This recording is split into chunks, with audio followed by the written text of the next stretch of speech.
I'm taking you somewhere that feels both lively and nostalgic. A place where history lingers in every corner, and every street feels like a memory waiting to happen. We're here in Binondo, known as the oldest Chinatown in the world, established in 1594 during the Spanish colonial era.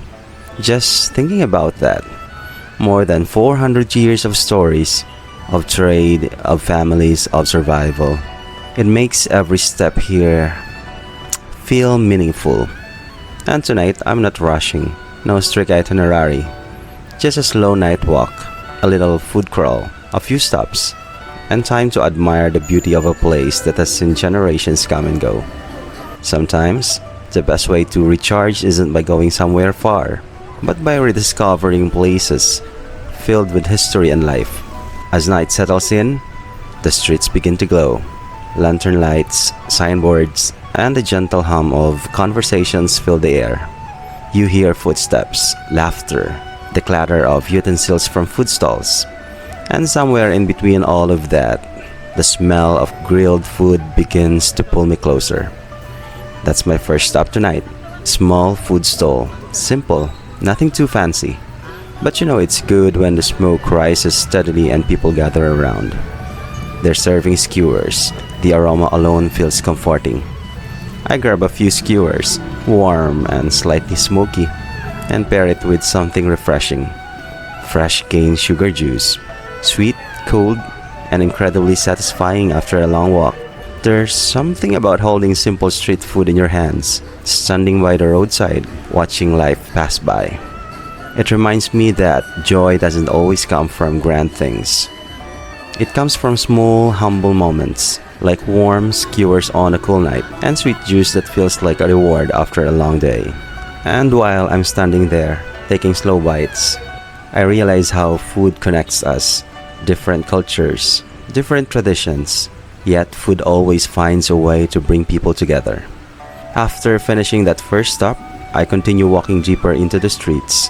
The path leads me to rows of shops selling traditional items, lucky charms, ornaments, symbols of hope and prosperity.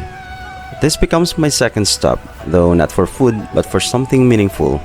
I step into a small shop filled with pamaswertes, good luck charms, red envelopes, golden trinkets, and symbols believed to bring fortune and protection. There's something fascinating about these items, not just because of their colors and designs, but because of what they represent: hope, faith, belief in better days ahead. Sometimes, even if we don't fully understand every symbol, we still hold on to small things that remind us to stay hopeful. And maybe that's what life is about too, carrying little reminders that better things are always possible. From there, I make my way toward one of the most iconic places here, Binondo Church. Standing in front of it at night feels peaceful. The structure looks timeless, steady, like it has watched centuries unfold without losing its strength.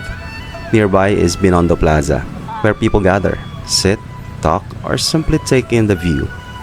And this is where I slow down even more.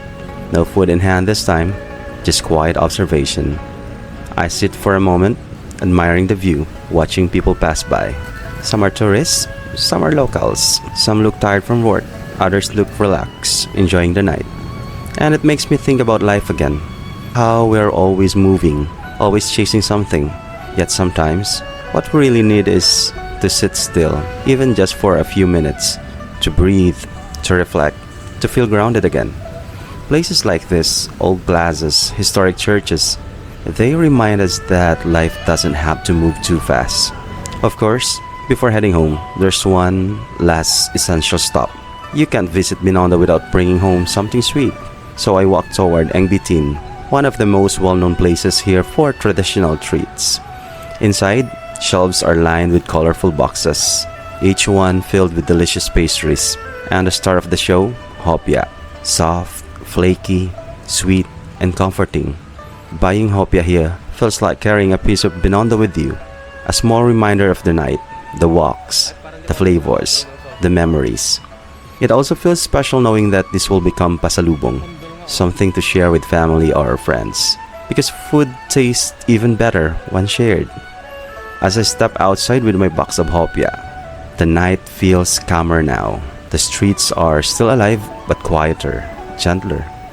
And as I walk back, I feel something shift inside me, a sense of renewal. Not because of anything grand, but because of small, meaningful moments. Two simple food stops, a shop filled with charms, a quiet pause at the plaza, and a sweet ending with hopya. Sometimes that's all it takes. Being here in Binondo reminds me of resilience.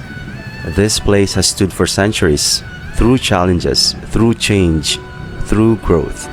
And yet, it continues to thrive. And maybe in our own lives, we can learn from that. To endure, to adapt, to keep moving forward, even when things feel uncertain. But also, to take gentle, slow moments, to recharge, to gather strength before facing life's challenges again. Tonight wasn't about rushing. It wasn't about eating everything or seeing everything. It was about slowing down, walking without pressure, and allowing the city's rich heritage to surround me.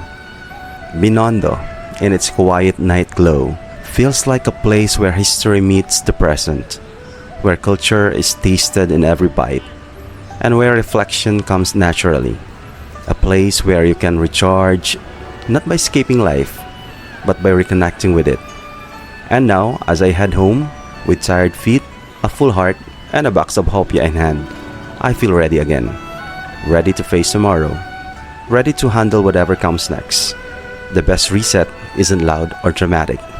It's just a slow night walk, a few meaningful stops, and a gentle reminder that even in the busiest cities, there's always space for quiet moments, for reflection, and for peace.